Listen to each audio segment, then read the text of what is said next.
All right. Well, blended family, we have an amazing show about to happen today. We have Naja Hall on the line with us, all the way from. Correct me if I'm wrong. Are you in Miami or New York? Is which one is it? Which one? Today, at this very moment, I am in Harlem, New York City. All right. All right. Yes. New York City, making the connection with Houston, Texas. Man, it's going to be a dynamite show, guys. All right, so you know me. We're going to go through a few things, then we're going to jump right in, allow you to start commenting. But before we start, I got to remind you, you got to share this. All right, share it often. Why? This is something that people need to hear, especially those that are in blended families, thinking about starting a blended family or are in one. And if they're in trouble, you know what? Don't put them on blast. Messenger it to them. I mean, text it to them. But I'm letting you know people need to hear what we're going to be talking about today. I have, again, Naja Hall, noted author, speaker, expert on blended families. She has an amazing platform that, thousands and thousands of people are tapping into for some great resources. So I can't wait to talk about this. But again, I want you to share it. Don't forget to share it. If you're wondering a little bit, it's your first time and you're one of Naja Hall's people dialing in, or it's a new person to the Blended Family Playbook, let me give you just a bit of a background on me. All right. So here we go, Naja. Here's my story. Naja knows this, but again, this is some good stuff, right? So Yes. Where did it come from, right? How am I the blended family guy? Well, here's how it is. Wow, our anniversary is April 14th. We would have been married. We'll be married 17 years, Naja. Okay, 17 years. 17 years, 25 How years. inspiring. Yes, I'm telling you, you can make it. If we can make it, you can make it. How long have you and your husband been married? We, in August, it'll be 2 years. So we're babies. Oh, no, but you know what? Naja, as I know for certain, at 2 years, that almost can feel like 10 years in Yes. terms of the amount of they call it stress, and stress is good, right? There's nothing wrong with stress. It can be Right. used in good or bad fashion, but the average blended family can take on the life of a family that you multiply that by 2 to 3 years for each of you be married because Absolutely. do you agree? Would you agree with that? Absolutely. Absolutely. Just with my situation, I walked into a ready-made family. I was not invited. I was not expected, but oh, here I am. And like you said, the word stress, and stress can be a good thing or a bad thing. I think there was just discomfort, transition, the devastation of a divorce, or like I referred to it, the death of a family had just happened. So our marriage was not born. It was born because a tragedy happened with another family. Had that tragedy not happened, we would have never existed. And I had to come to understand that. Like I told you, like I said, I wasn't invited, wasn't welcome, wasn't expected to join this Hall clan. My last name is Hall. And, so that took a lot of flexibility. Sure. It took time, and it's still taking time because, as you know, Mr. Blended Family Guy, that the average family takes 5 to 7 years to blend.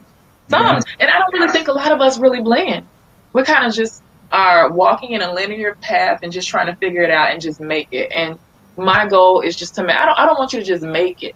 I want you to thrive. I want it to be good. I want you to be happy and excited and embrace this thing. So, yeah. No, you're spot on, and I want to touch on that because I think a lot of people don't understand that every blended family, when you have to look at it from the stark reality, was born out of right. People don't have a child or have children with the intent of, yeah, I'm gonna break up with this person in a few months, Right. years, or I was expecting this person was going to pass away, or some tragedy was going to happen. The average family, 100% of the time, I mean, most of the time, 100% of the time, was born out of some type of pain. And as Right. you can face that head on, knowing that, it allows, like you said, for you not to just exist, but to actually really start blending. Yes. All right. So, hey, Taria, how are you doing? Taria Hodge. Hi, Taria. What's going on, Taria? And I see Taria has also shared this already. And thank you, Taria. She's putting out those comments. She is sharing notes. Yes, Taria. All right, sis. Tell you. All right. So, family, I want you to know, and I'm going to say this several times throughout the broadcast. Now, Taria, I can't tell you now. You got to wait till you're about 30 minutes in. But Naja has an amazing book called Girl Bye. I have 3 books that are going to be autographed by Naja. But the only way that you can have that book right there, Girl Bye, is you have to comment, right? And you have to share. Now, how can I tell you share? Of course, I know with Facebook, I know that you shared it on your platform, or Instagram, I know that you shared it on your platform by you either doing a repost and tagging me and Naja, but that's the only way you can get an autographed copy of one of her books, and she's going to be mailing that directly to you. So I just want you to know, hey, and I see we have some more people on. All right. We have Tamara, and I hope I'm pronouncing your name right, Tamara. I will tell you, my name and Naja's name, our names get massacred quite a bit, so I just want all the time. Offer Miss Grimsley, Tamara or Tamara Grimsley. All right. So Tamara, thank you for joining. I really sincerely appreciate you. And I see we have Nadia Miles. Hi, how are you doing, Nadia? Thank you for joining. It's going to be an amazing show. Hey, Nadia. Nadia's a Blended in Black member. What's up, girl? What's up, Nadia? Thank you for joining. All right. And then, we have somebody else. We have Sherry Lott, and she already has that hashtag Girl Bye. Yes. Girl Bye. Hey, Sherry. All right. You know what? They keep coming in. All right. We got Mrs. Michelle Haley. Michelle, thank you. Mrs. Come on. All right, man. This is going to be an absolutely phenomenal program. I can't wait to here we go. All right. So, we got Miss Adams already saying hello. I'm telling you, it's gonna be a great show. Oh man, they keep coming in. You got some strong followers. So here we Blended in Black, they come out in support. When you guys see me looking down, I'm on my phone sharing the video, so I'm paying attention. But so make sure you share it, because that's what I'm doing. Like as we speak, I'm sharing this video because we don't want to get started and get into the meat of it, and then you're just tuning in. So that's right. And look, Rochelle, she let me know. Rochelle said, "Look, I'm just letting you know it's Rochelle. Don't call me Miss Adams throughout this broadcast." Gotcha, Rochelle. All right, and then we have Miss Crockett, Tanisha Crockett. Hello. All right, man. We got them coming in. Hey, how are you doing, Sherry? Hey, Sherry, girl. What's going on, Miss Lott? What's happening, girlfriend?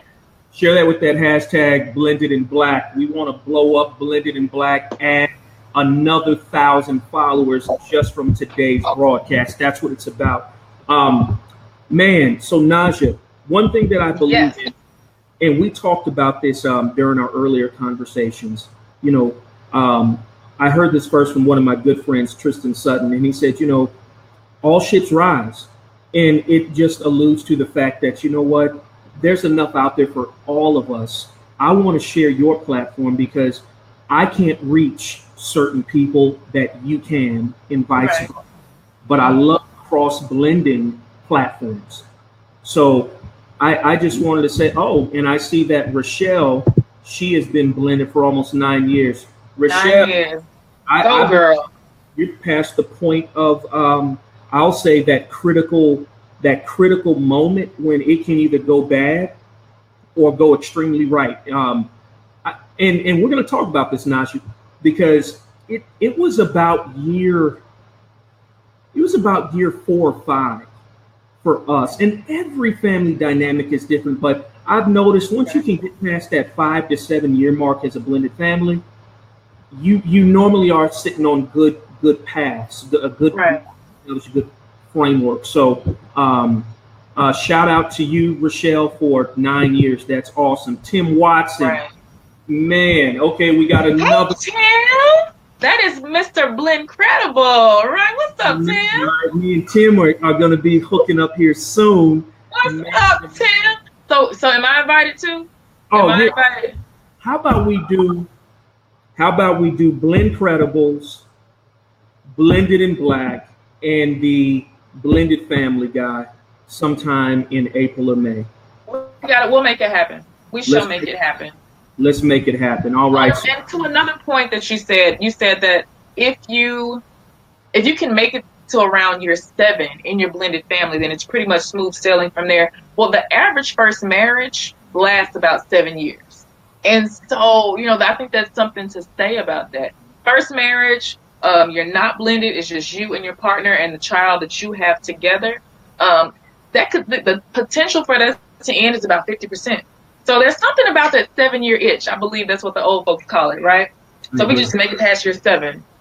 We're kind of sort of good. But you're 17 years in the game. So 17 years, and took the word divorce out of the dictionary of the Holmes family, right? There is we don't even know what that is. It's like it doesn't resonate. We don't. Now I will tell you, the first 2 or 3 years I was at that point. The first 5 or 6 years I had another bout with it, and it was me. Now I thank God for my wife, who, and y'all, the reason why my amazing wife Crystal is not on the phone, she on some Sundays she does not only our church, but then she'll go to another church, another amazing church that has a youth. She does their music. So I was looking forward to meeting Crystal. I watched some of you guys' previous videos, and I love you all together. And she is a biological mother and a stepmother, so she has a lot to teach as well. She does, yeah, because we're going to touch on one of these very soon, and I look forward to having you back, Naja, because we took on something that I thought was it was hard at first. Is an 18-year-old Andre? He's our son, and I'm going to tell you, he was homeless at the time. Had a very difficult upbringing with abuse on all sides and from all levels, and from quite a few of his own family. And we took him in. And at the time, my daughter, I think, was going into her junior year. And so she was 16 or 17? She was 16 or 17 when we took on Andre, who was homeless, and we blended the family again. And that was another, and again, that this new blended family dynamic was created out of pain. But we got him enrolled in school, and I'll say he got himself enrolled in school. We just provided the support system for him to happen. He did that on his own. I give him credit.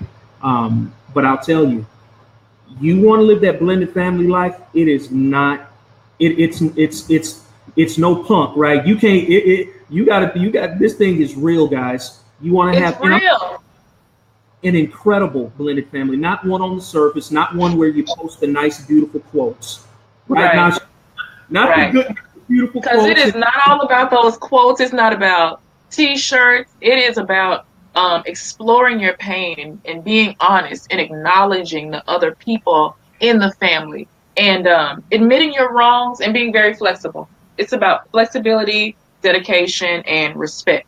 Like the one thing I always say is, I deal a lot with divorcees, people going through divorce, people trying to blend second marriages, mothers and stepmothers. They are the demographic that I probably speak to the most. And us women, we got this territorial thing going on. And I always tell women, I said, look, if you can just try to build a relationship based on boundaries and respect, you ain't got to be friends. Definitely don't want you to be enemies. You don't have to do that. But if you can just focus on boundaries and respect, we would get so far. And I know a lot of people get offended, but you say, hey, if you could stay in your lane, stay in your lane. Find yourself a lane and appreciate that lane and love it. The problems that happen in the conflict that we have in our blended families is when somebody's out of their lane. Now, one thing about it, our roles are interchangeable. If your children are at my home for the weekend, or for a holiday, or they're visiting, or what, not visiting, I'm sorry, if they're in their other home, you don't get to dictate what happens there, and vice versa. When the children are with you, I don't get to dictate. So we each have our lane, and we each have boundaries, and we butt heads when you start stepping in others. So that's the one thing that I would say. And if you cannot do that, you're in for it.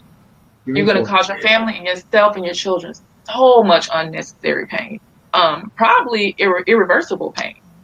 So that's my tangent. Not today. Ooh, this is going to be some good stuff, y'all. Okay, so all right, so Naja, you got your. And, I see Michelle just made a comment. She said it's been 12 years and mine just went bad this year. Can she tell us about what happened? Can you type out what happened, Michelle? I kind of want to know what's going on. Maybe we can help. And I know she's going to type it, and we got some more coming in. All right, Rochelle. I know, and Rochelle is right. It's not for the faint of heart. No punks allowed. And if you want to IM Naja, please do that, Michelle. Okay, but man, and I love this one. You better have an upgraded prayer life, Sherry. You're spot on. Again, I'm telling y'all, and with that upgraded prayer life, you better have some upgraded accountability partners, because you're going to want to check out sometimes. And if you don't have a friend that says, you know what, no, you're staying in this. I was at your wedding. I was the best man. I was the matron of honor. And no, I wasted 500. You're not going to tell me I wasted thousands of dollars flying to your destination wedding, and you wanted to. Oh, no. See, you got to have. You're going to pay me my money back. I said, you're going to give me my money back now. That's right, Naja. And so you have to not only have that upgraded prayer life, you better have an upgraded friends list, okay? Yes. That's real talk. That's real talk. Naja, I'm so deeply excited about this, because I want to touch on the childhood trauma and what you mean by that. And I think you started even tiptoeing into that just a few moments ago, how the lack of deploying patience and kindness and learning to walk, run, crawl in your own lane can damage a child from an already traumatic experience of a divorce or a separation. So let's get into that. Let's dig into that, Naja. What did you mean by that? So, well, a child that grows up in a single parent home, or that is experiencing a divorce, they're seeing one of their parents displaced from the home, that is a trauma for them. A few weeks ago, there's a study, this awesome study done by this sister, I forget her name, Dr. something, I forget her name, I'm so sorry, but she talked about childhood onset traumas, and there was a list. There's basically like a quiz that you can take. There's 14 questions on there, and some of the questions are, number 5 is, did your parents divorce? One of them is, did you see physical abuse happening? Were you hungry? Were you homeless? Were you sexually abused? Now, divorce is one of those things on there, and watching abuse. So if you have experienced a divorce, then you've scored, that's 1 point for you on the childhood trauma quiz. And then she tells you about resilience. How do you develop a resilience? Because I know somebody that scored a 14 out of 14. Every single thing that happened that was on that quiz, they checked, yes, this happened to me. But this person is resilient. Now, not everybody possesses that. So what happens when you're not resilient and you're not able to heal from that in a positive way? You develop coping mechanisms. And some of those coping mechanisms are called narcissism, borderline personality disorder. You too become an abuser of any kind, whether it's sexual, emotional, like verbal. These things are passed on because coping mechanisms. So the things that we are showing our children right now at this very moment, you're teaching them how to cope with conflict. So if your child is watching you cope with conflict by beating on another person, more than likely they will adapt this as their learned behavior, and and so on and so forth. So this is where these traumas come from. Now, one thing I'll say is all of us have childhood trauma. whether it's real or perceived. I was a very sensitive child, for example, extremely sensitive. I mean, I'm a Cancer, by the way. So, y'all know we're just super mushy people. Um, and some of the things that I interpreted are as happening to me in adulthood. Thank God I've developed the foresight and just the education enough to know, okay, these are not things that are normal coping mechanisms. For example, if you didn't hug your child enough, then your child might grow up to be cold in their relationships, or they might overcompensate by being over physical with the people in your life. So different people handle different things different ways, but I can guarantee you the person that you're having issues with in your life right now, something was planted in them in their childhood. And if you are astute enough and if you care enough, then you'll try to dig through that and help them to unearth that. Now, most people don't know that they have the issue, or they don't want to just deal with it. And so they go on living and walking as victims. They live their life as a victim, which most of us want to do. Because, Marcus, if somebody hurts me, I want to tell my whole story. I want you to know how you made me feel, what you did to me. I want you to apologize over and over and over again. People don't know how to take responsibility and accountability, especially as adults. But the one thing about it is if you walk around right now as a victim, that means you're going to raise some little victims. Your kids going to be victims. They're going to get into relationships and live as victims. And they won't be able to have successfully balanced situations because you are not. So I hope that answered your question. No, that's I think something. Let's dig the hooks into that again, because we've got to challenge our listeners on this one, right? Because too often, and we're seeing it so much in society today, is right. Nobody to own their stuff. Own it. You gotta. Now, in my mind, sometimes I want to say that other word, but y'all gotta own your stuff. Right. And the point is, until you do, you walk in these little victim subplots of your life, right? Until it's always like you're living a soap opera in certain areas of your life when you're a victim. And I'm going to tell you, we have got to start owning our issues. And I say it like this, and this is where I heard this from T.D. Jakes. Now, it's probably been 20 years ago, Naja, but he said something that was so profound and it's always stuck with me. He said that I know people that have been molested when they were a child, and they grew up fine. They're adults and they're fine. Their success is an indictment against anyone else's failure. So somebody else has made it.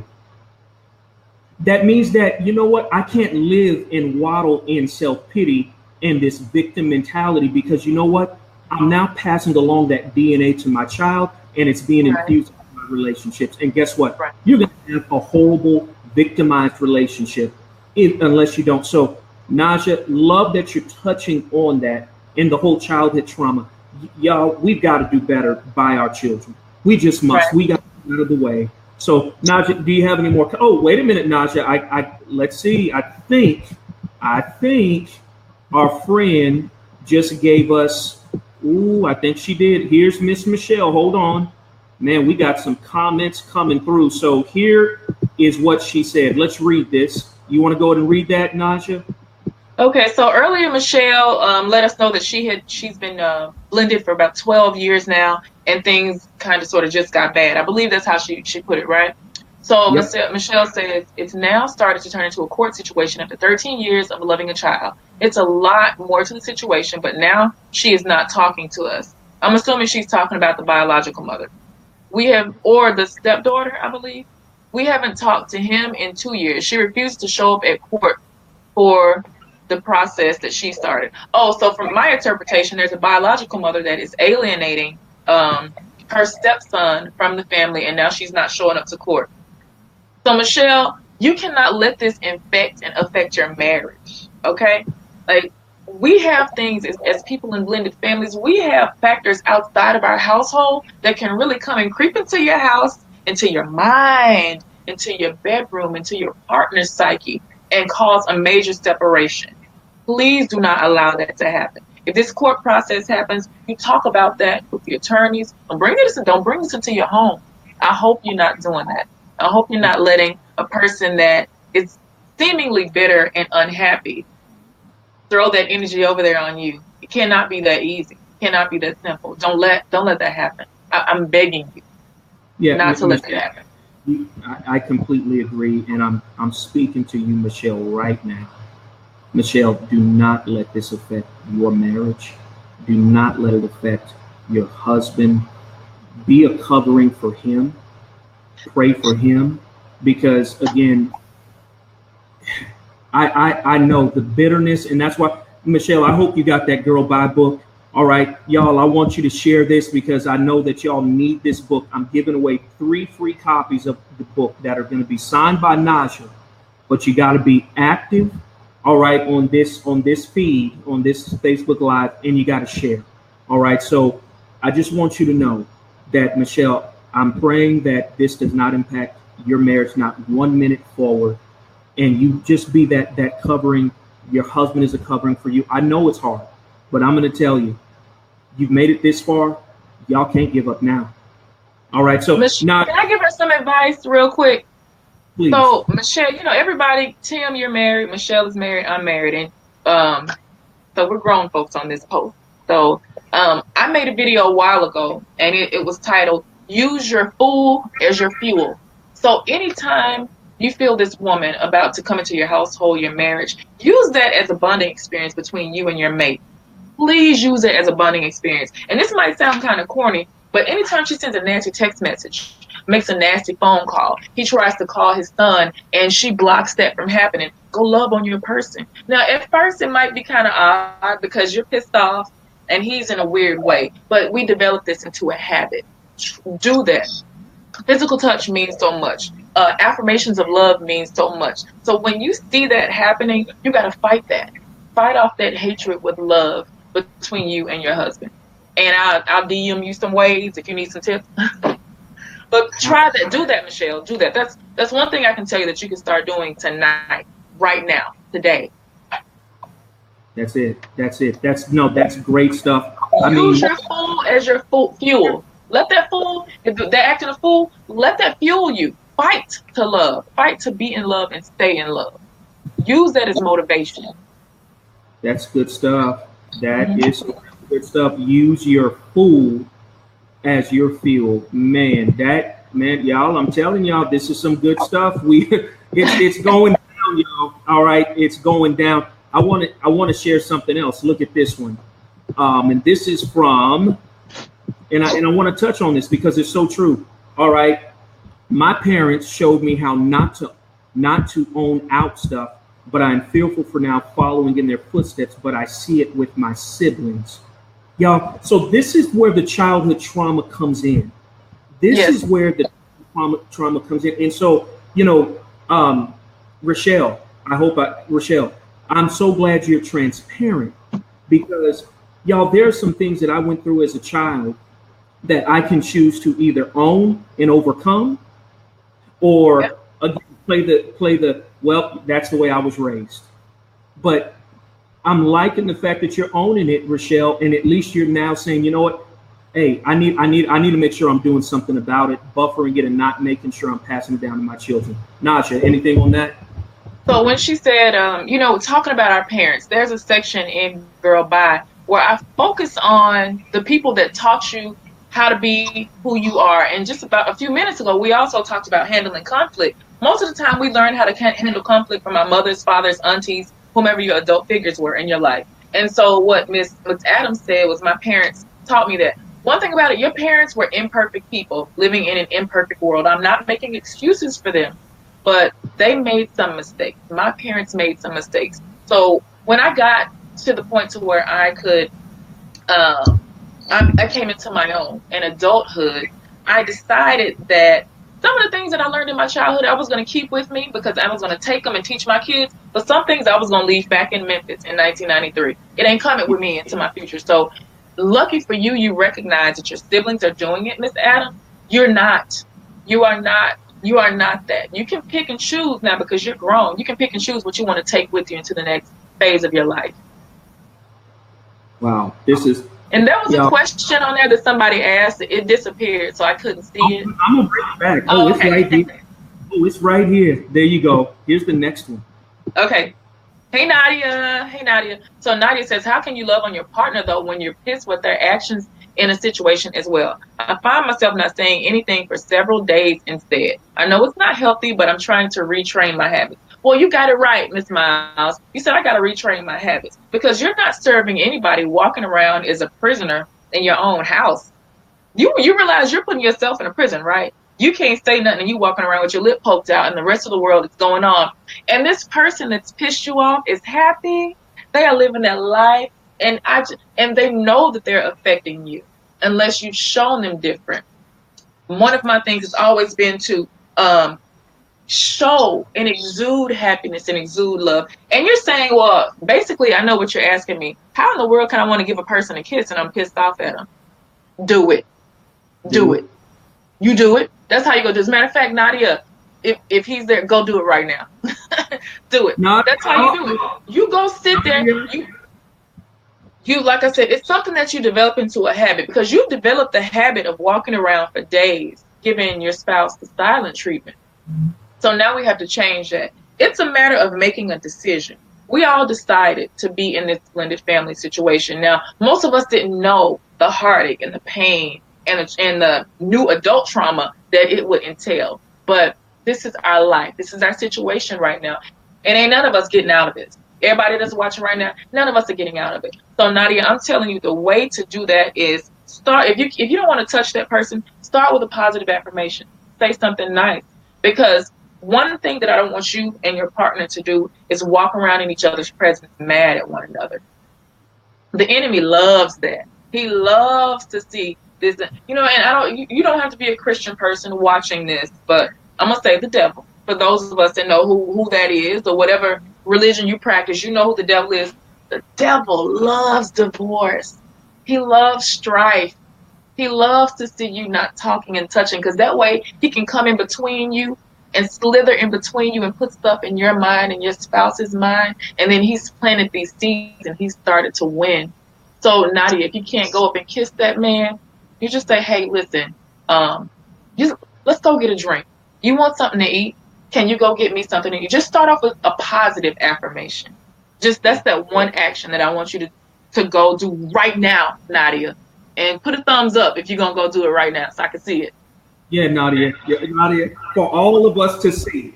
Thank you, everybody. Yes, don't give him a kiss. Smooch. Give him a big one. And then come on, cast. So I promise you, if you go do that, you've been walking around for 3 days, and Marcus has been married for 17 years. Marcus, you know how it is. If there's an issue in your marriage and your wife is pissed off at you, if she comes up and kiss you, what you gonna do? You gonna smile like I'm gonna smile. I'm gonna, oh, you ready? I mean, guys, we always ready. I'm talking about, oh, you want to kiss? Oh, you ready? Yeah. Oh, okay. Let me get Major to somebody else's house. Let's go. So you're right. See, these men, they're waiting on us women. They're waiting on us. And most of the time, the holdup is us because we stay in our own heads more than they do.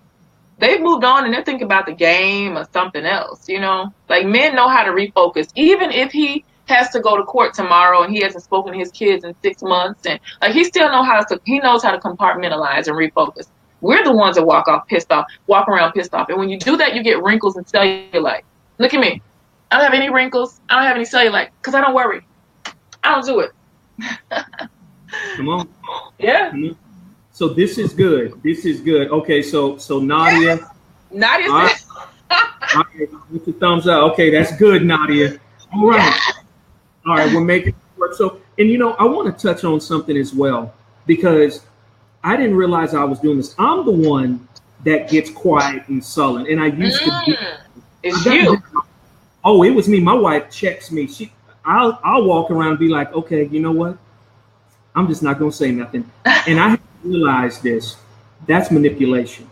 Yeah. So a lot of times, them bad habits are you trying to manipulate your spouse into doing what you want. In excess, you're still punishing them. Yes. Manipulation, and we've got to stop that. So I was the one, Naja, and I admit it because my wife, she's like, you got to get better. My recovery time Naja, over the last 17 years. Recovery time. Yes. See, I had a horrible recovery time. It would be 2, 3, 4, 5 days. And I had to realize I was taking stuff that was a 2 on the value chain and on the man, the it's wrecking my day thing. I'd have it as a 10 when it was really a 2. How did I recognize that, Naja?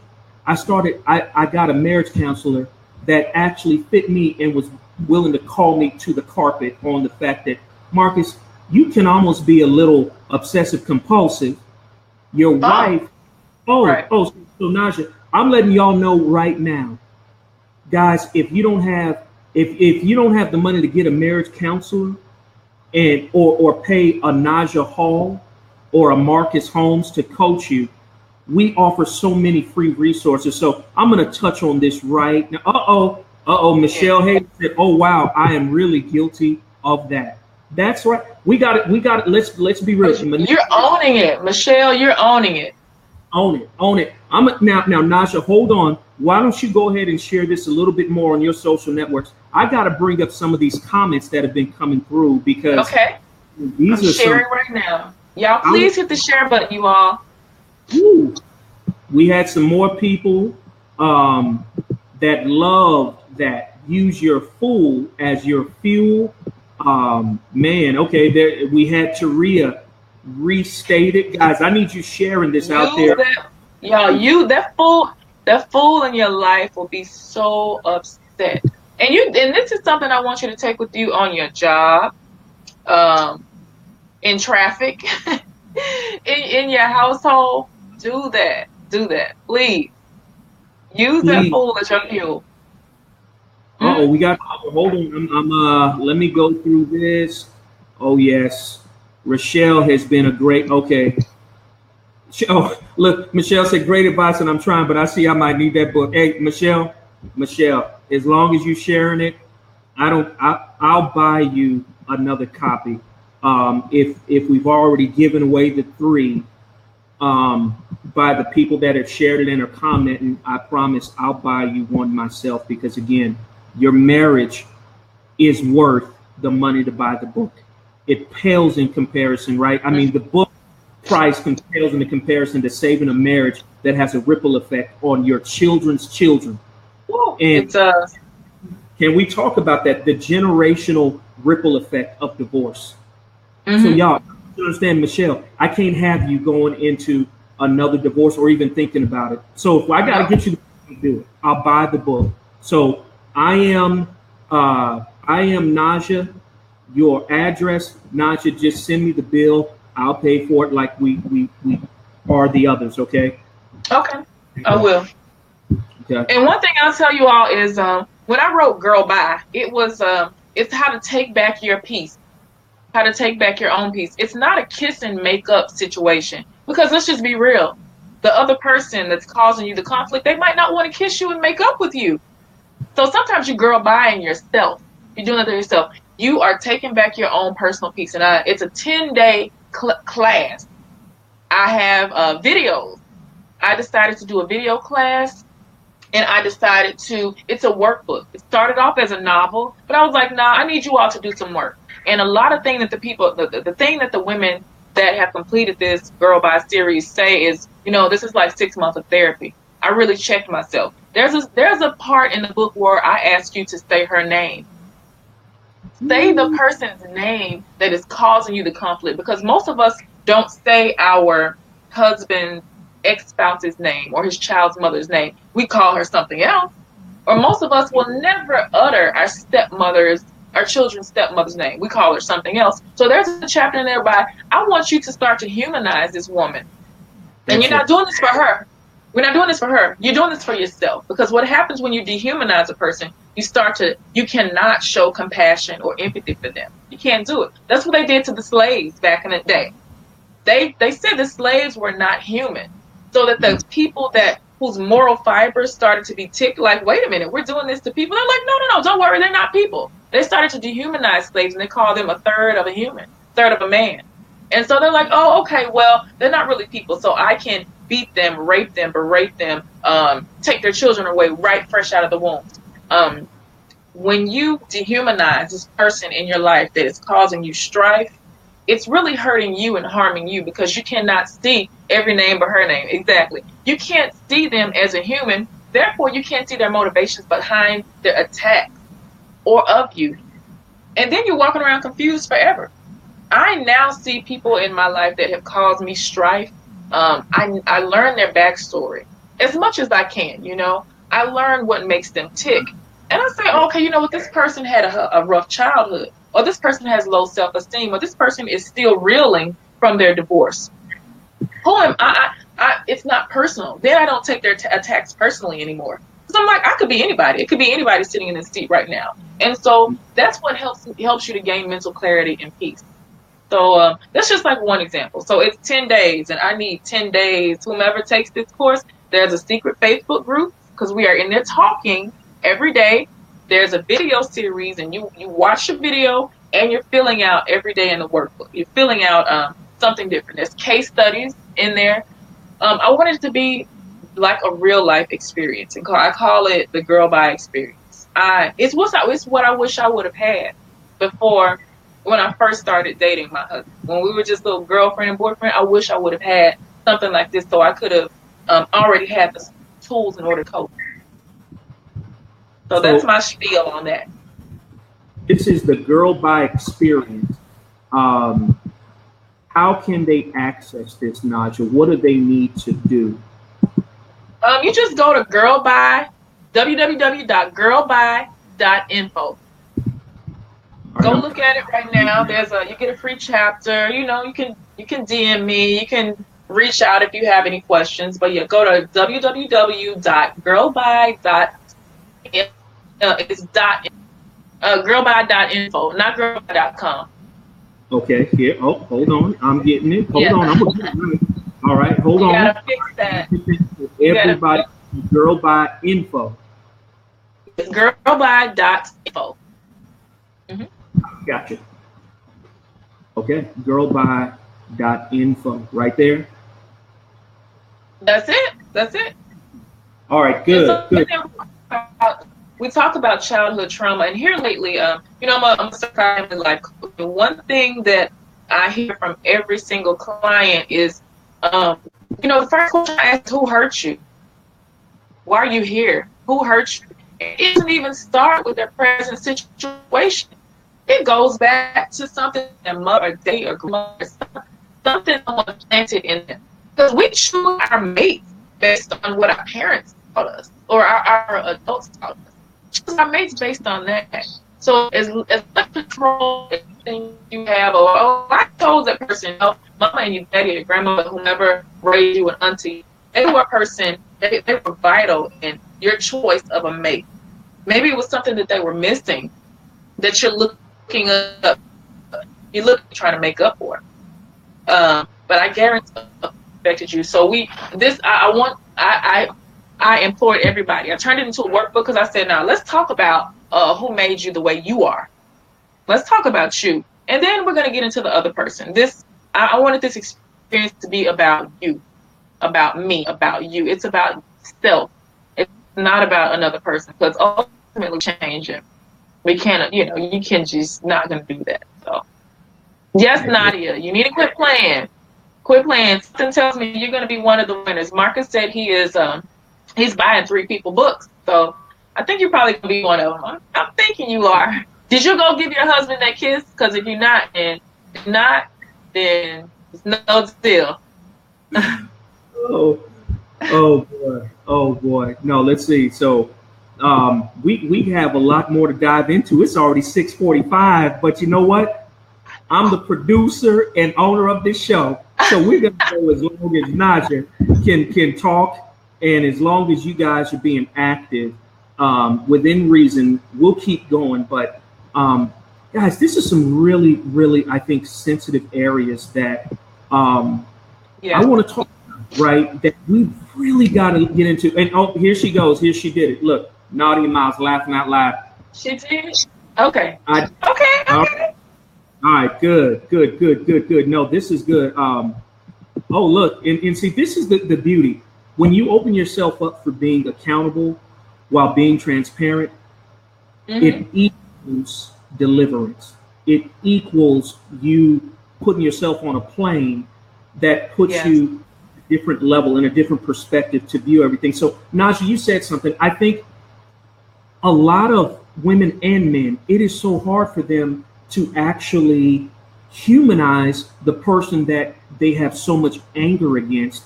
But when you do, and Naja, I think me and you as I want to say coaches and therapists and those people trying to help others, you get real good at always trying to look at a person's background and Yes. understand their story because Mhm.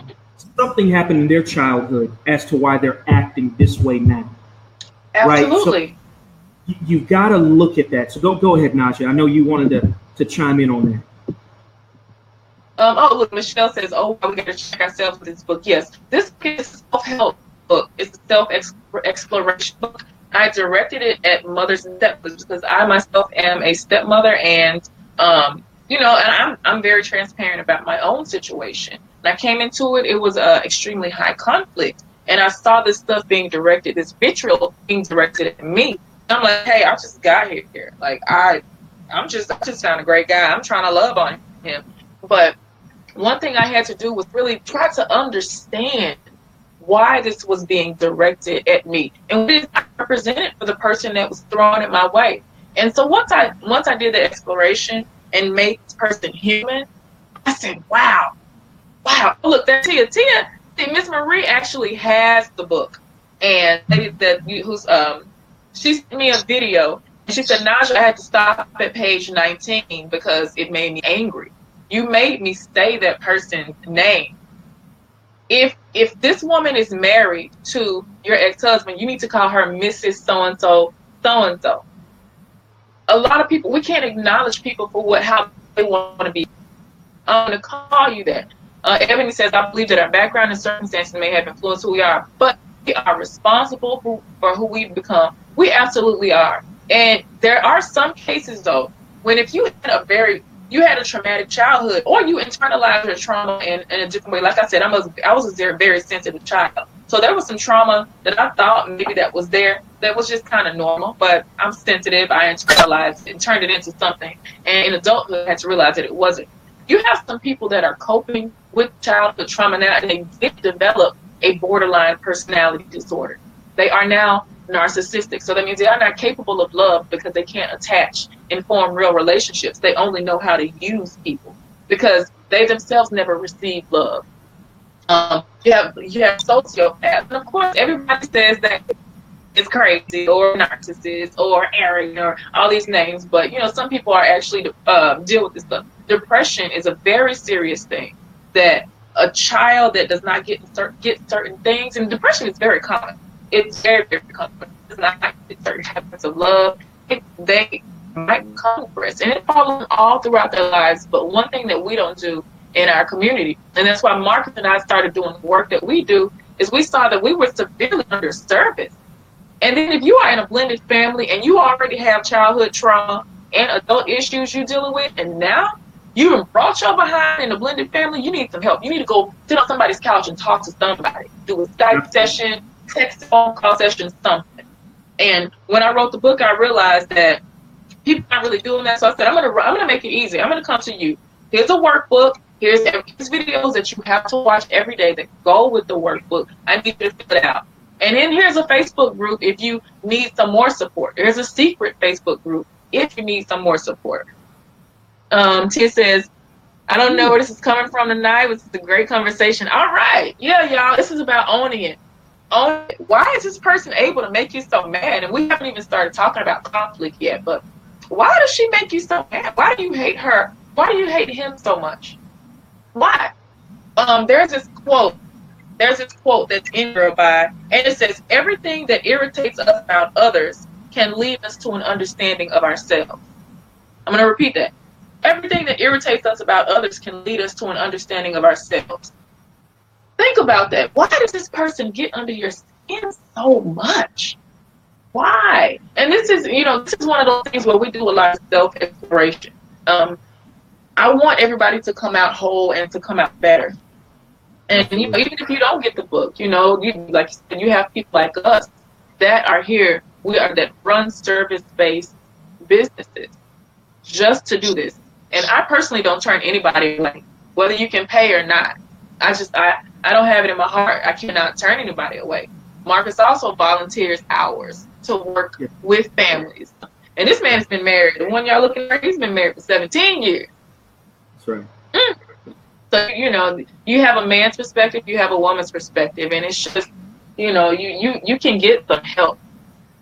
And we even help one another in our situation. Nobody is beyond that. Everybody. I feel like if you're in a family like ours, you need to have somebody you can talk to, an objective ear. Absolutely. Hey, you know what, Naja? I want to make sure that your feed is coming through as amazing as it is. Want to make sure. Let me make sure, because I'm getting a little choppiness on yours. Are you getting the same on mine? I want to make sure that everybody's able to hear you. I had somebody IM me on Facebook, and they just said, Marcus, your feed is coming through good, but Naja's is a little choppy. I want to make sure that we still good. Let me see. I can see you fine. Maybe is it still doing? Like, I can't. Yeah, it's every few seconds. It's like a slight little pause, and the video will. Now, I'll tell you what. If you want, we can always bring you right back in. Do you want to maybe just try to recalibrate it? I know sometimes. Yeah. That looks okay. It looks like it's working now. I think I was just probably moving too much, and I'm pretty far from the Wi-Fi, so I'm still tall, slow. Yeah. No, you're good now. Okay, it seems like that might have done it, but here we got some more questions. You know what? This is a great conversation. Here it is. Here. Okay. Ooh, here's one. Man, this is a good one. She's not lying. The quote that I said, the quote that I read that Ebony is referring to, everything that irritates us about others can lead us to a greater understanding of ourselves. And I was asking why you're so mad. And you're mad because, like Ebony said, you see a little bit of yourself in that person. You see some unrefined pieces of yourself. Or you might, and if you're jealous a little, you see more refined pieces of yourself. If you're a second wife, chances are this man that is with you, you have some similarities in the woman that he was with before. So you don't want to think that you are like this enemy, this person that caused you all the pain. If you are a biological mother or a first wife and you're now a divorcee and he's moved on, you see the second wife getting to enjoy all the trappings of this life that you sacrificed for to be with this man. You were with him when he started that career.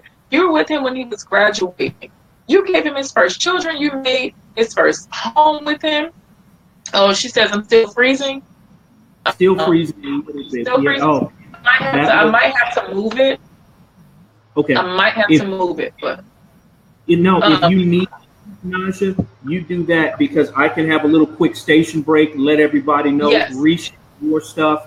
Why don't you do give that? me like a 2-minute break. I'm going to switch Wi-Fi. Give me 2 minutes. Okay. So guys, Naja's coming back, but I'm about to do some sharing of her pages. So here we go.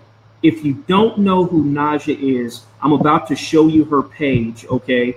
And we're going to go ahead. I'm going to show you that right now. This is what it looks like, okay? This is Naja and her page. You go to blendedinblack.com. This is an amazing page. Now, get this. It's not just for Black people. It's just she was serving an underserved part of humanity. But this is, she doesn't care what race you are. This is for brothers as well as sisters, men as well as women. And so I want you to know this, guys. She's bringing it. We're in a great conversation. Follow her on Instagram. Follow me on Instagram as well. And here, let me show you what that looks like, right? So you want to follow me on Instagram, you go to right here. I'm going to put that up. You go to Marcus A. Holmes. Here is my Facebook group page. If you run a search in Facebook, it's hashtag strong blend. All the videos are warehoused there, as well as a lot of other great content from a male point of view, right? From a male point of view, I'm objective. I'm a certified coach. I do I hate divorce.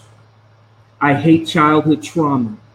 I want the family is the nucleus of success.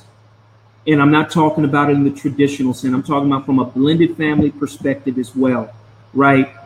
Man, I want you to make it. Naja, she wants you to make it. So guys, I know you can. And I like that. Ebony is a bonus mom. Ebony is real with what she's bringing. She's been a friend of my wife for, wow, probably well now over 20 years. Lives here in Houston. Her and her husband are doing great things, and she has taken on that role as a blended mom, and is strong in it. And but that's evident. She's just a very strong woman, anyway, and always has been. So, guys, share this broadcast. It's going to be here to be viewed on my YouTube page. You can go to YouTube, just search on the Blended Family Guy. I'm there. Me and Naja, this is not our first time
All right. Am I back?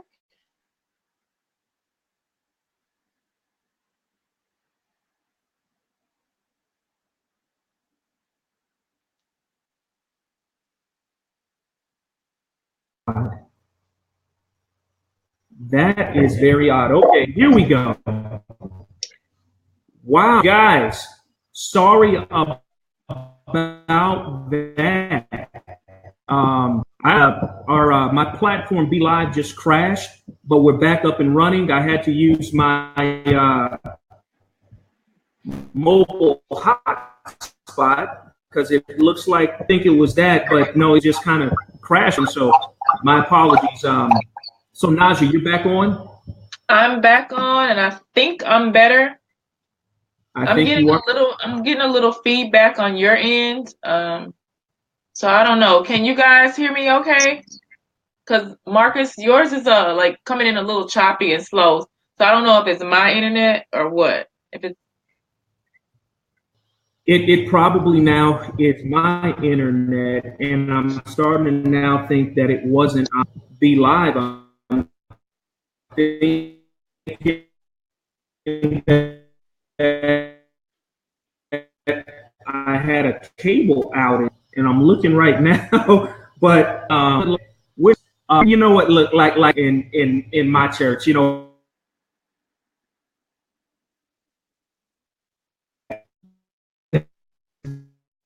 this broadcast, y'all. So that being said, Naja, are you still there? yes, I can hear. Yeah, I'm here.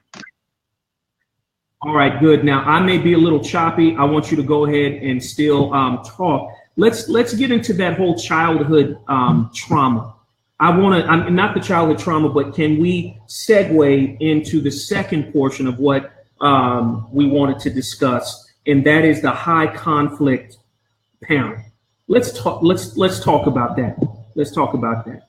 Okay. So now that we have an understanding of childhood trauma and humanizing and dehumanizing a person, now we're going to talk about the high conflict co-parent, the high conflict parent. The thing that categorizes a person as high conflict is they are not able to be civil. They cannot show respect and they don't respect boundaries. They cut off contact or limit or overly supervise communication with the other parent. They undermine the authority of another parent.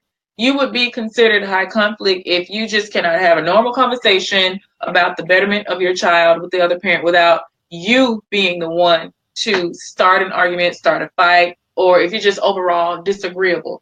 A lot of the reasons people might be high conflict is because they're in pain, they're angry, they don't know how to properly deal with or respect their current situation. More than likely it's an inner battle that they're fighting. They're just simply not happy. Because you cannot be a high conflict co-parent and be a happy human being.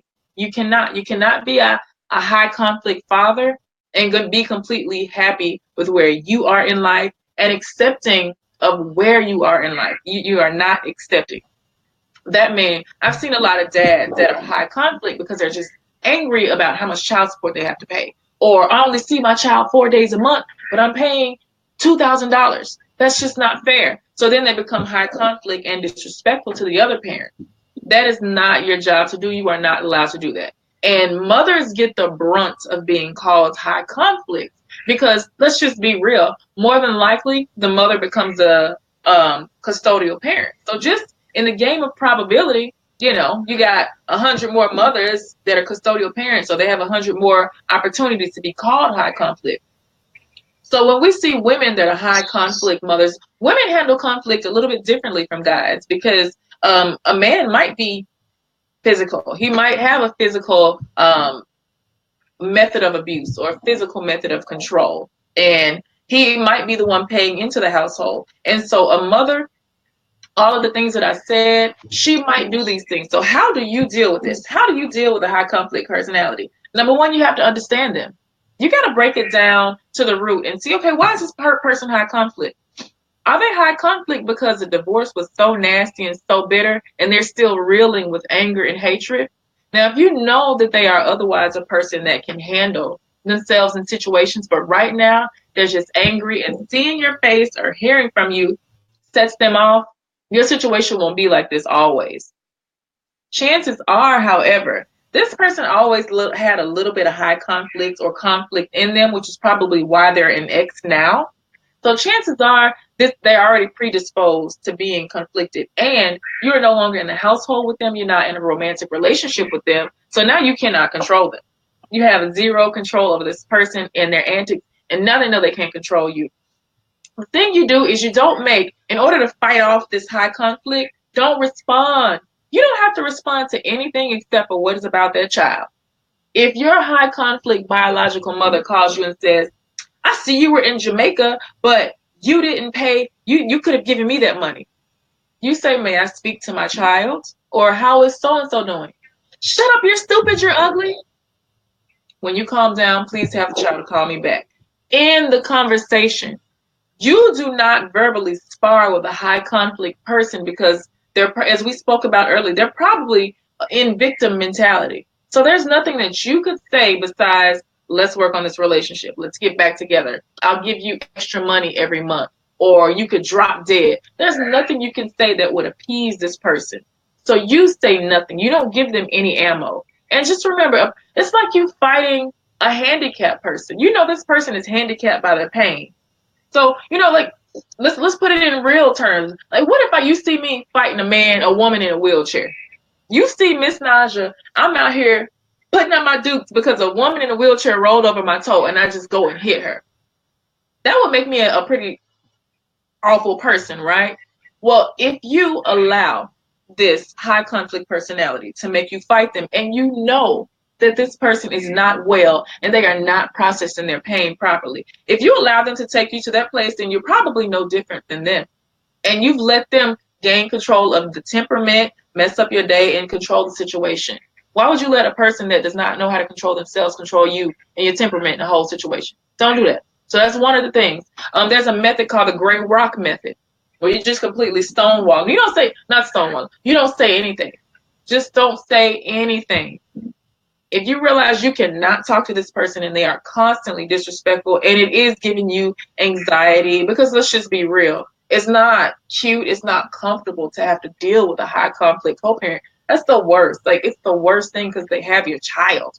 You have to talk to this person. You're in the business of raising a healthy human being with this person. They're your business partner. And so another thing you can do is parallel parent. Parallel parenting means there's no contact.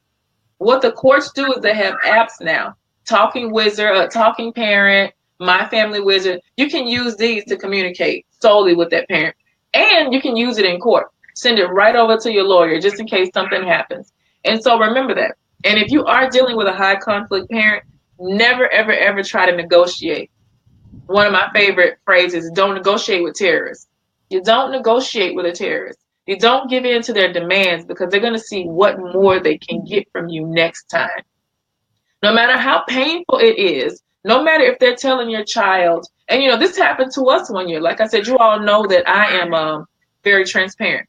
This happened to us one year. We went travel because my stepchildren live in another state. We traveled to that state. It was for our 10-day holiday. We didn't get the kids. We went to the fire station, or my husband went to the fire station and just waited and had phone calls, even sent the police by to do a wellness check. Now, of course, when this happens, and I'm sure this has happened to a lot of people out there, is the cops tell you, I can't do anything about it. Just go to court Monday morning. Well, this was a holiday and we'd flown in town. And the only thing and then what happened is, since my husband did not show up for that holiday, they were told, Daddy doesn't love you. Daddy doesn't love you. I mean, you see, he never comes for you. When Daddy was sitting at the fire station waiting for these children to be bought. And the only thing you can do as a parent is live your best life. Live your best life. You sit, you cry, you're upset, you're frustrated. The only thing you can do, and it's a very powerless feeling when someone is not giving you your children. It's a very powerless, helpless feeling. You can go file a contempt charge Monday morning, but they're going to give you a court date 6 months away. You can pay $3,000 for an attorney to come and do that. But what are you going to do in the meantime to heal yourself?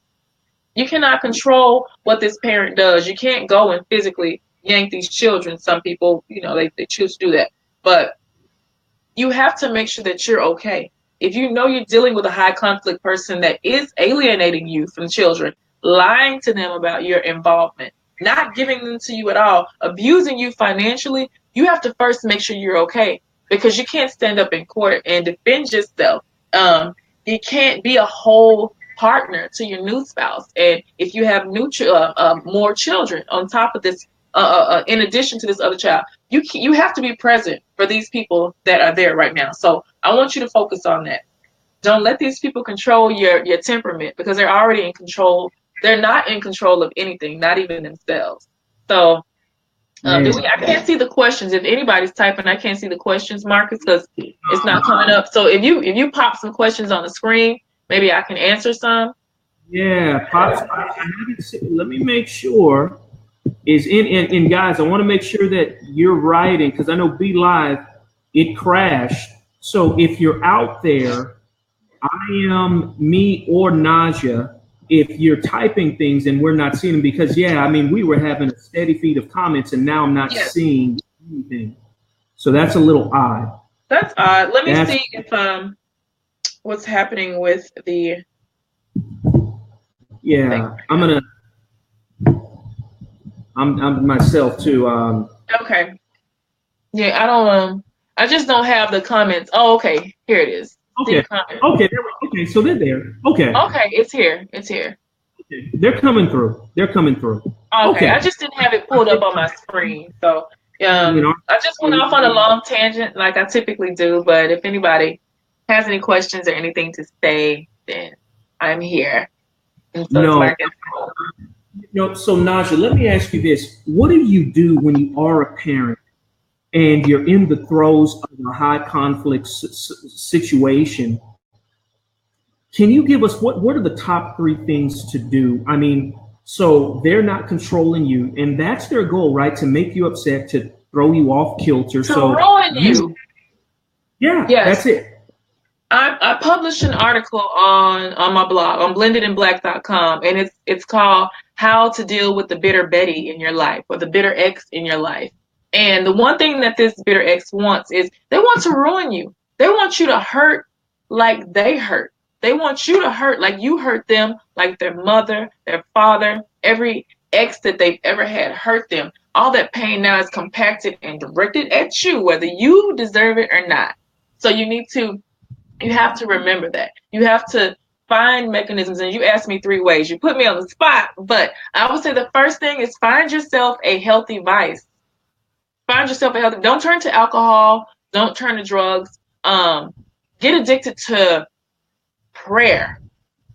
Your vice could be prayer. Your vice could be going to the gym and throwing some iron. When you're mad at that high conflict ex, go hit the weights. Go hit the treadmill. All of us could stand to be in a little bit better shape. Lord knows I can. So, right. One of my vices, and the reason that I created Blended in Black, I'm a writer anyway by trade. And so my thing was, let me write and emote. But you find yourself something positive to pour into and to remove this anger. It's something that you can control. You can control how much you go work out. You can control how much you write. Your prayer life. These are things that you're gonna have to work on. And then segueing to number 2, one of the other things that you can do is you're gonna have to have some sort of strong faith-based life. Whatever you call God, you're gonna be calling on him or her, whatever you call God. It's not my place to teach you to judge, but you're gonna be talking to them a lot. So make sure that you are steadfast in your faith. That's the one thing that holds you down. You talk to God, you ask him things, you make requests, he's made certain promises to you. So that's the second thing I would say do. And the third thing is if you're a single person, fill your life with joy. Don't make your life all about this court battle or how much child support you're paying, or you can't see your children, or if you're a single mother. Don't lean on so much of what you do not have. Don't do that. You focus on what you do have. And if you're a person that has moved on into another relationship, you are obligated to serve your family. Serve these ones that are in front of you. If you have a parent, and I call them counter parents, like some of us have co-parents, others have counter parents. Whatever you do, they're going to counter it. They're going to counter it.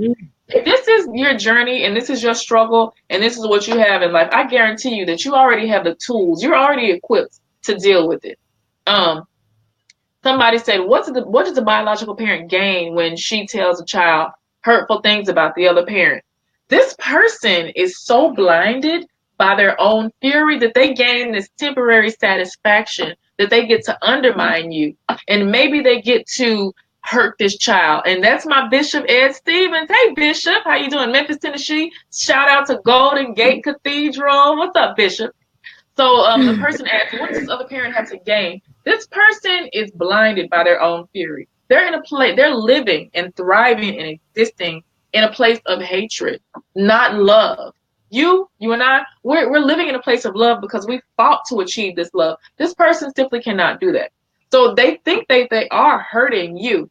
If I tell you that the son that I have with you doesn't want to talk to you on the phone, and you hear me saying, hey, Marcus, your son doesn't want to talk to you, I'm going to find him a new father. See, your dad doesn't love you. This child is sitting there internalizing this. And one thing that children do, your child is half of you and half of their other parent. If you are teaching them to hate their other parent, you realize you're teaching your child to hate themselves, right? You're showing this child that you hate their other parent more than you love them. You are literally you're stripping your child of their other identity away, and you're not allowing them to have love for this parent. So she asked, what does the other parent gain? They gain temporary satisfaction. And remember, these people that do this, they are not well. They're not well. They're addicted to chaos and turmoil, and they're not living in the same place of love that you are. Not love and forgiveness. They're not. Any more questions? I completely and I have to my performance coaches. She said something that I thought was very true, and it's basically the little person in me, the little Marcus in me, is trying to adult Marcus, and it manifests in these various ways, right? So it's basically, she has a series called Help I'm Stuck. And when that little Marcus predicting big ones, it manifests in some very crazy ways. You see where I'm going with that, Naja? Yes. So one thing that modern psychology taught us, Freud taught us, is when you suffer something in your life, you have a real age, which is your age now, 25. Just kidding. And you have an age where your brain stops functioning. You stop being able to move on. So let's just say I suffered some sort of trauma when I was 12 years old. 12 years old, this life-altering thing happened to me. Well, in the proverbial sense, I've stopped growing now. Everything in my life is that 12-year-old little girl. I grow up, but I stopped growing at that point. And so we have to consider that. Like you said, what did you say the name of the book was, or the paper, the course was? Yeah, she had a series called Help I'm Stuck. Help I'm Stuck. I'm Stuck. So some people are actually stuck in their childhood ages, and this is, just one of Freud's, Sigmund Freud. We all know who that is. One of his just basic principles. So, sometimes you can be stuck when that bad thing in your life happened to you. And it's up to you, unfortunately, to get yourself unstuck, because nobody's going to pull you out of it. It's up to you to recognize that you need help, and then go find you some people that can pull you out of this place that you're stuck in which you're stuck. Come on. So let's dig in a little deeper on this conflict, dealing with high conflict people that are technically oppositionally defiant. Like you said, they're basically anti co-parents. And I love the terminology you used earlier. Counter parent. What was it? You're Counter parents. You're counter parent. If you're not a co, you're a counter. You are against everything that I do. And you have people out there that are like that. They are not able to share this glory. People like to, when I mentioned about 20 minutes ago, everybody wants to be a victim. And people like to hang their hats on their victimization. And so if my platform, if my thing is I'm a strong single mother and I do it all by myself and this man left me, I'm going to get more sympathy, right? I'm going to get more sympathy. My children are going to look at me like I'm this amazingly strong matriarch. Now, the one thing that I might not be telling people is that I get $10,000 a month in support and I don't allow the father to be involved. Because that way, if people knew that, that would take away my victimhood. I don't know if victimhood is a word, but that would take away me being perceived as a victim. And so what people do that, that's why I say you always have to do your research. But when you're hearing these stories and you're taking the side of someone, don't be so quick to do that. Because one thing about it is a counter parent can be very manipulative. They live in their victimhood, so they know how to easily get you on their side. They know how. They know the things to say to evoke emotion in you and to get you to help them or to do for them. They know. And so one thing that's also important with high conflict people usually keep a group of friends around them that are also high conflict. I'm the friend that if I see you doing wrong, I'm going to say, sis, I don't agree with that. I don't agree with what you're doing. If I had a friend that was keeping a loving father from his child, then I'm not going to be a part of that mess. I'm going to call you out on what you are doing. That's what I'm going to do. Ms. Blanco says you're a victim or you can choose to be a victor. Yes, I did a whole piece on that. You got to pick a side, y'all. You cannot be both the victim and the victor. You got to pick a side. Me, I choose victory. I chose victory a long time ago. I said, instead of me crying and in my pillow and hating the situation I'm in and resenting my husband for bringing me in this, I said, let me create something so that I can help other people. And when I became okay within myself, I said, okay, now it's time for me to start doing some soul work, because I saw a lot of people that were suffering. And it wasn't an overnight process for me to get over the anger and almost seeing myself as a victim.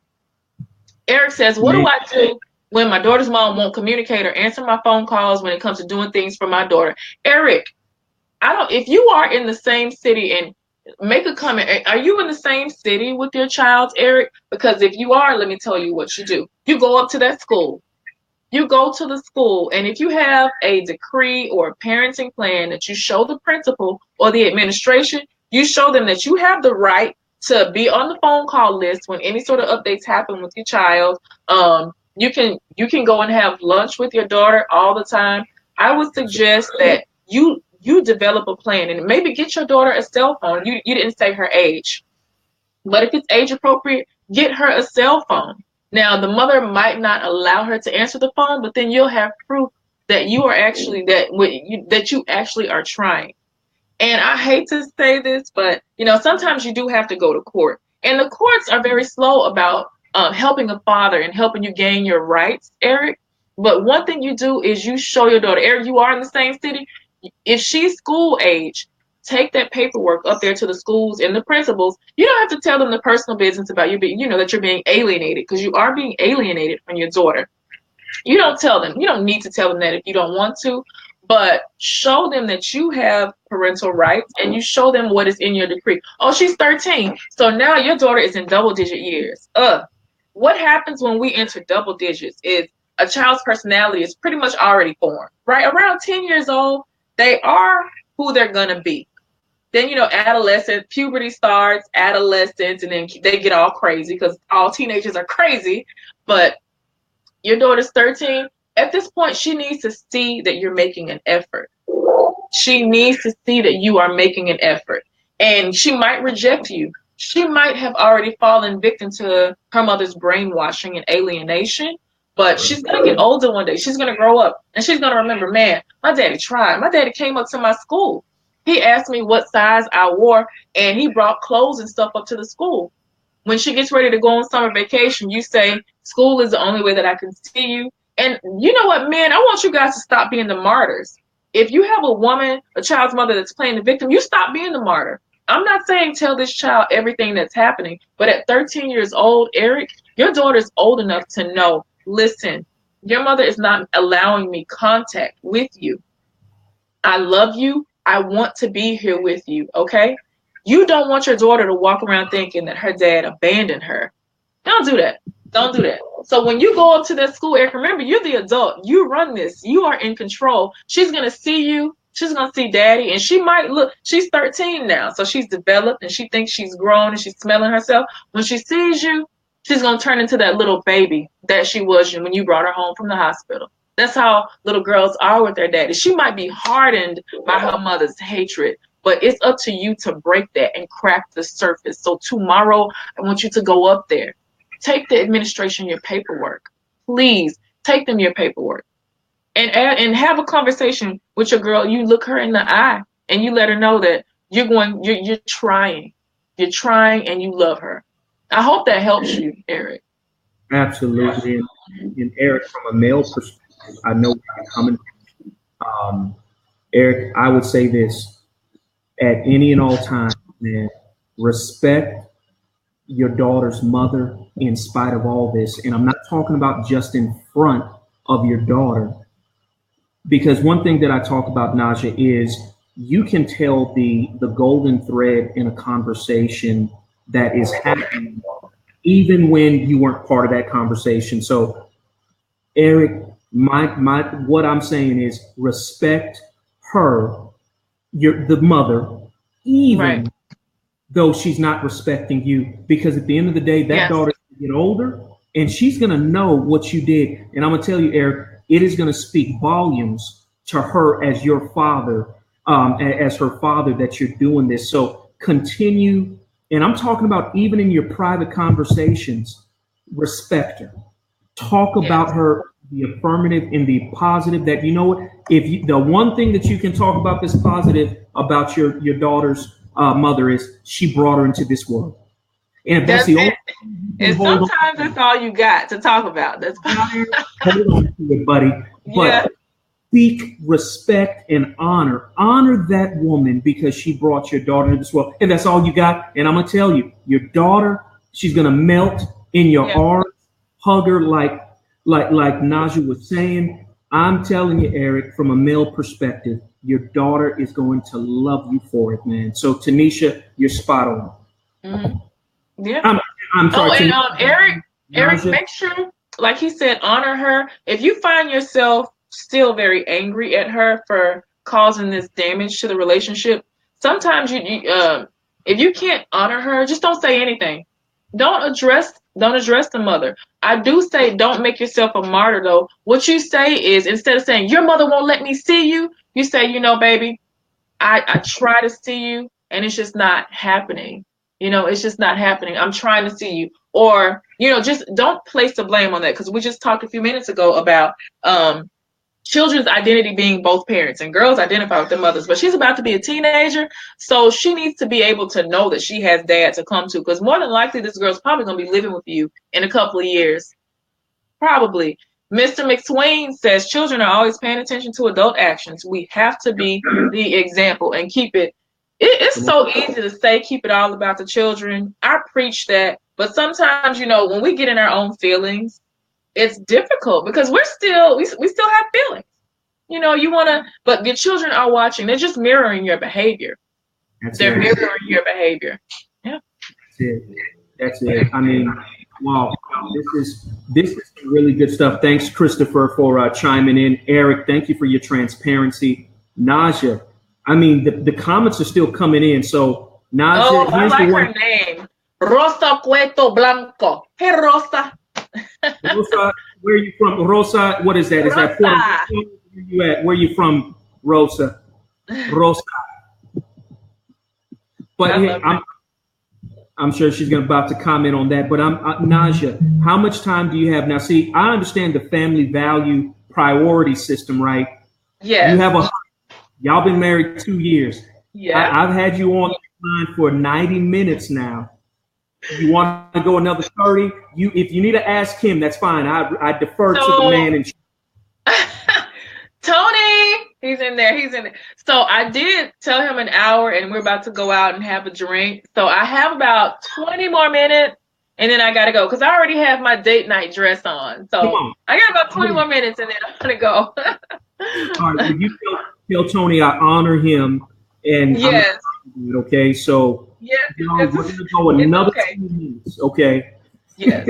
About So 20 more minutes, and then I gotta go bounce. all right, let's go. Let's do it. So, y'all, this is some really great information. I want y'all to share this broadcast, right? Because it's going to be viewable even after this ends. And I want you to continue to share it because why? This means something. I've had friends that I know, Naja, that I grew up with, where the fathers were being manipulated by the mothers of their children, and they just ended up committing suicide. They couldn't handle Yes. So prevalent. The father's rights movement. I believe once a week they post a picture of a man that has just taken his own life because he fell into a depression. And one thing I'll say is people are kind of predisposed to certain things anyway. And getting in a situation will only exacerbate that. So if you were depressed before, or suffering from some sort of mental illness before, trying to fight for your child might be the thing to push you over the edge. And so you have to find yourself a positive outlet. You have to seek counseling. You have to seek help. Ms. Payne said, I'm struggling with how to incorporate my stepdaughter's mother post abandoning her child because she wanted to live with her dad and I. So I'm not really clear. Your stepdaughter came to live with you, stepmom, and her biological father, and now she no longer communicates with the mother. I, and now I, I think that's how I'm interpreting it. So tell me if I'm wrong. I'm going to speak on my interpretation of how I looked at it. So we got to look at it from the mother's perspective, and this is where I teach compassion. This woman was a mother, probably hung her hat on being a mother. If the daughter wanted to go and live with you guys, then chances are, mom was kind of tough. Maybe mom was high conflict or something like that. Okay, she says I got it right. Chances are this woman is high conflict, so then she's already living in victim mentality. So now this child was her claim to fame, her key sense of being a victim. I'm a single mother. He left me. He married. He married and took on a new wife. And so now this child is no longer in the house to hold on to. So she's humiliated. She's angry. If she's a high conflict co-parent, that means she does not possess the ability to give grace and mercy. So that means now she can't even be graceful about this child being away and said, you know what? I stand down. I will be the non-custodial parent. This woman is probably pissed off, and then she's trying to take it out on the daughter too. And so there's nothing you can do to reintroduce this woman into this child's life. Number one, because she probably is super humiliated that her daughter wanted to live with you, stepmom, and her dad. Out of all that she did for this child, she wants to leave her. You see what a victim will do. A victim will try to run this major guilt trip on you. What do? You don't focus on biological mother at all. You focus on that daughter. I don't know how old your stepdaughter is, but she made the decision to come live with you in your household. You accept her, you give her love, you discipline her because it's safe. If you have a high conflict co-parent, most high conflict co-parents are not good disciplinarians. They're not focused on teaching this child rules and boundaries. So you're going to have to do that. Congratulations, that's now your job to list this child that was probably allowed to be a loose cannon because they saw their parent being a loose cannon. Now they're in your home. So you give this girl some boundaries. You give this child some activities. Put them in track, orchestra, put them in some sort of activity to hold their time and teach them discipline. You give them chores. You make sure they do their homework. You be very honest with them about their situation and their mother's situation. And you teach them to have compassion. You also let this child know. One thing I see that children do, they think they can jump back and forth between households and households. No. Just because I say now you got mad at your mom and you didn't want and you came here. Now, we don't play bouncy house. This ain't no bouncy house type of deal.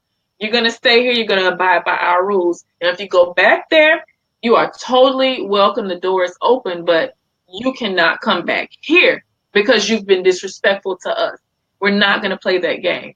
So you gotta lay down the law with this 13-year-old because one thing that a child that is raised by a high conflict parent does, this child knows how to be manipulative because they've seen their parent use conflict as a means of control. So this child, they know how to be manipulative. So you nip that in the bud and you notice when you see it happening.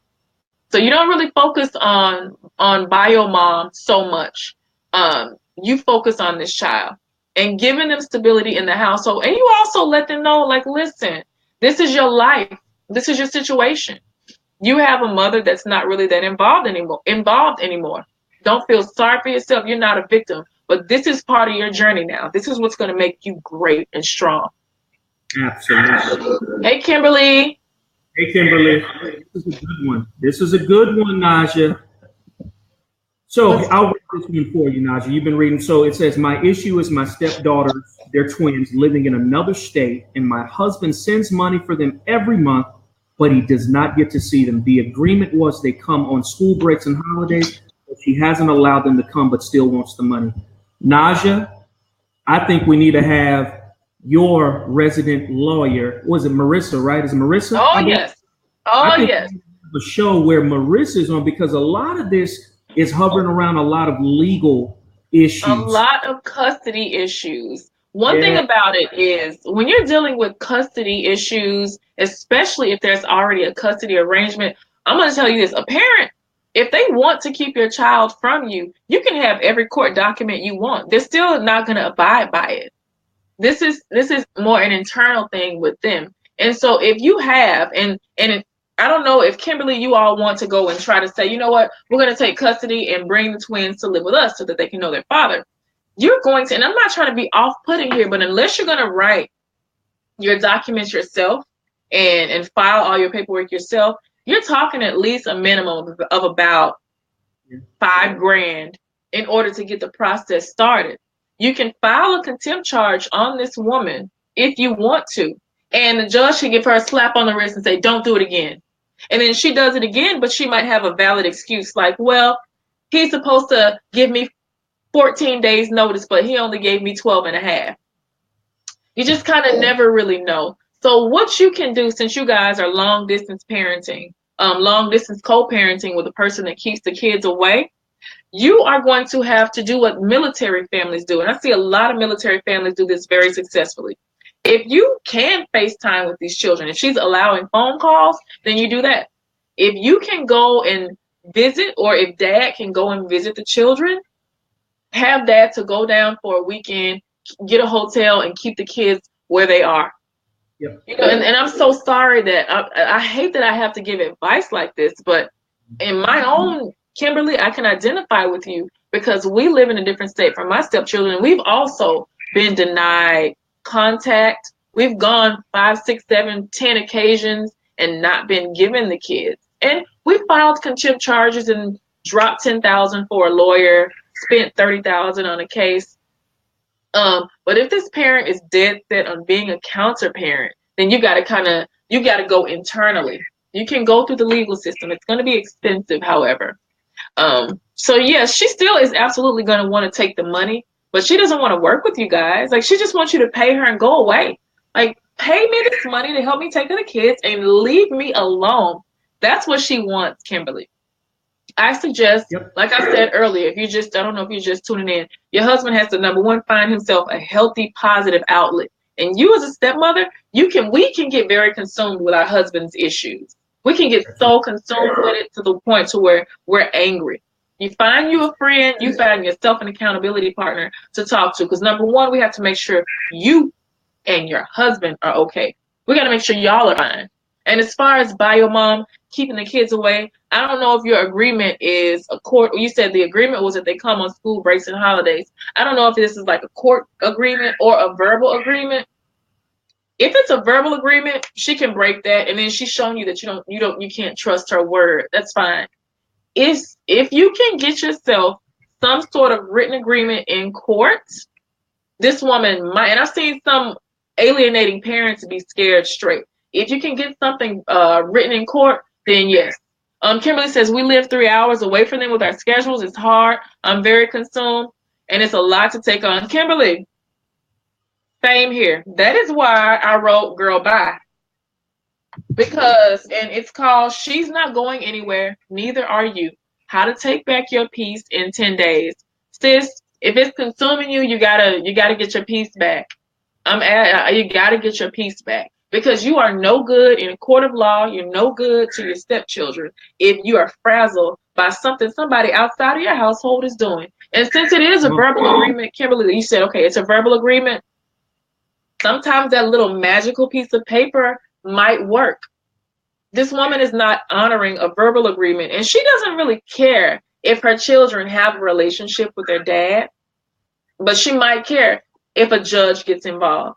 And a lot of times, those of us with verbal agreements, some of us might not have child support that is being garnished or that we're ordered to pay, and we're kind of afraid.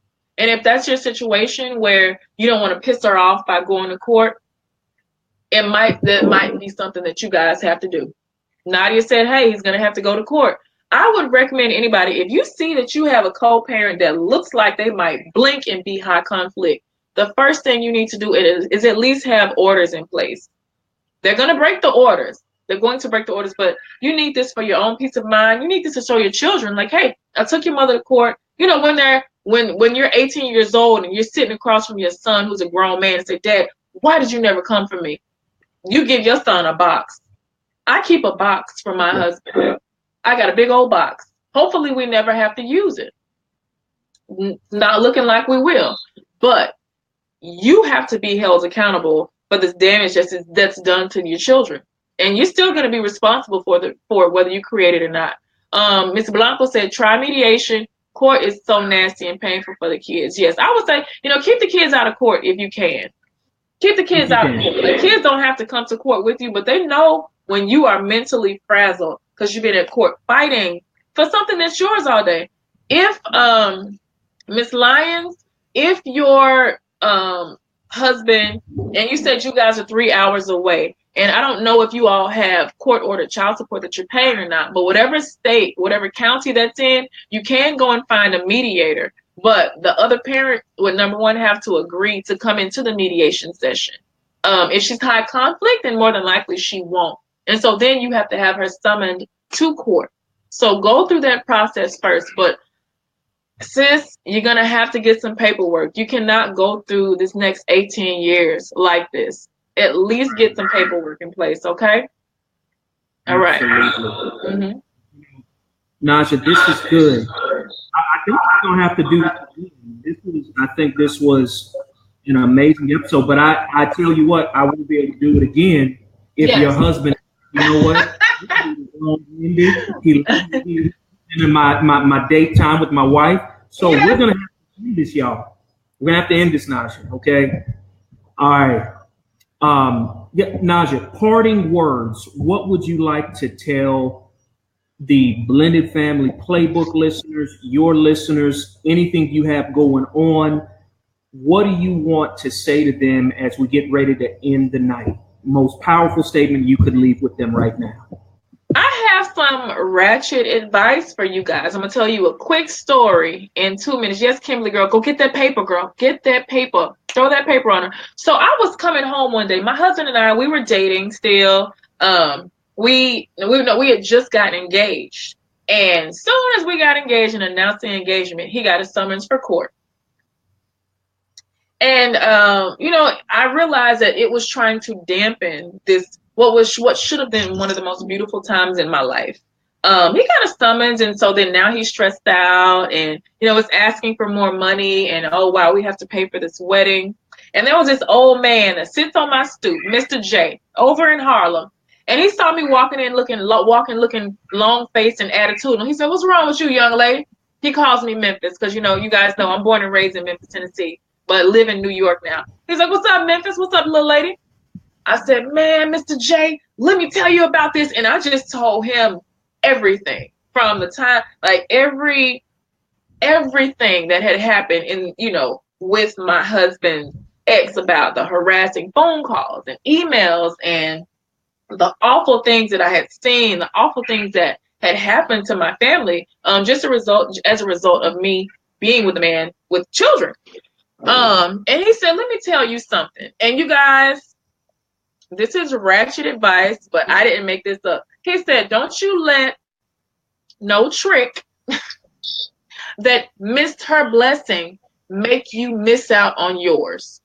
And I was like, now this is an old school player, so you guys know they use words like that. I don't use words like that, but it resonated with me so well. Basically, there's a person that's reeling whose key mission is to piss you off and make you angry and make you live a part of the hell that they reside in. Don't you let that trick that has missed your blessing make you miss yours. And the word trick, I don't know if that's like profane or whatever.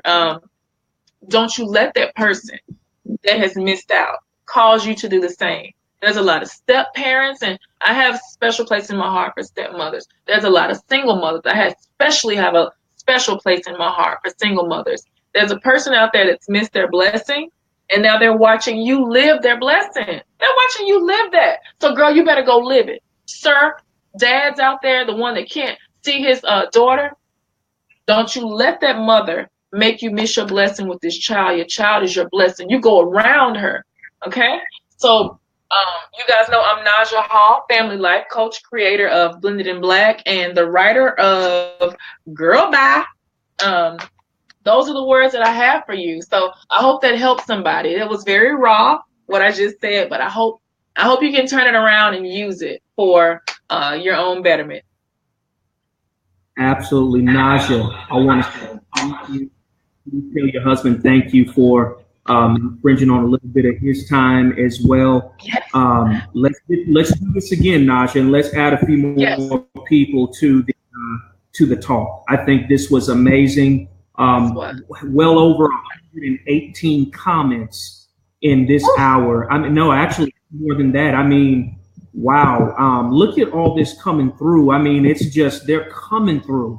Wow. Yeah. Hey, Tanisha, I hope this helped. Miss Payne, I hope it was timely. But y'all, I want you to know you can survive this. You can make it. Don't give up. Deploy kindness into the relationship, even when it's not being reciprocated. God is going to bless you beyond measure for you doing the right thing for your husband or wife, and most importantly, those kids. So do what you know is right, even when you don't feel like it. Don't get petty. Follow the words of what Naja was stating. Live by the platinum rule. Treat them as they should be treated, not as you want to, because sometimes you want to go upside their head. Sometimes you want to get yes, the way they should be treated. And I guarantee you, those children, your husband, your spouse, they're going to love you for it. So I'm just letting you know, strong talk on today. Naja gave it to you. You brought it, Miss Hall. Thank you so much. We got to do this again. Absolutely. This has been amazing. So Nadia, you go ahead. I'm showing all these they're coming. So Eric, thank you. Everybody who responded today and gave some transparency. We love y'all. Follow us, Marcus Holmes on Instagram, Naja Hall, Blended in Black, marcusholmes.com. You can find us out there. This will be rebroadcasted again, so you can look at it in its entirety. Share it, guys. We love y'all. Naja, y'all go out there, have some nice rosé. Oh, wait, Rosa asked a question. Yeah. Did you still doing the book giveaway? Like, how are you going to do that? Hey, Rosa, the book is available at girlbuy.info, not .com, girlbuy.info. That's the page. You can go and get more information on it right from there.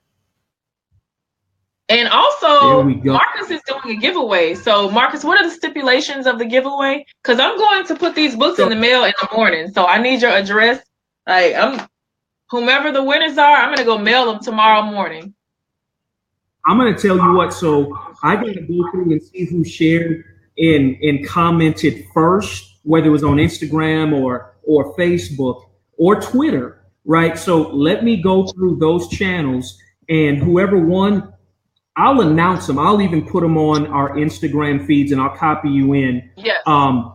Guys, make sure whoever you are, you're gonna IM or DM Naja your address. I'll let you know. I'll do that tonight. I promise. I'll do that tonight so you can mail them on. You're gonna let the winners know who they are. Well, I'll tell you what. Why don't you pick your winners and then just send me a list of the addresses? Okay. And also, if they don't want a physical, it is a workbook. So, writing stuff in a workbook helps, but there's an ebook available as well. So if they want an ebook, then that's something that I can email them the ebook and all of the videos, the whole packet tonight. So you can really pick more than 3. You can pick 3 winners for the physical book and however many you want for the ebook. That's fine. Exactly. Oh man, you guys are awesome. You've been so gracious to us. So Nadia, I'm let you know that I'm sure you're one of the. Yes. She loves y'all too. Y'all have a great night. Go and kiss your spouse. Go and kiss your kids. If you haven't seen them of all that drama, send them a virtual kiss. Pray for them and just try to love on them the best way you can. All right. We'll talk to y'all later. Naja, you have a good one. All right. Thank you so much. Have a good night. Thank you. Good night, everybody. I'll see y'all next time. Good night, everybody.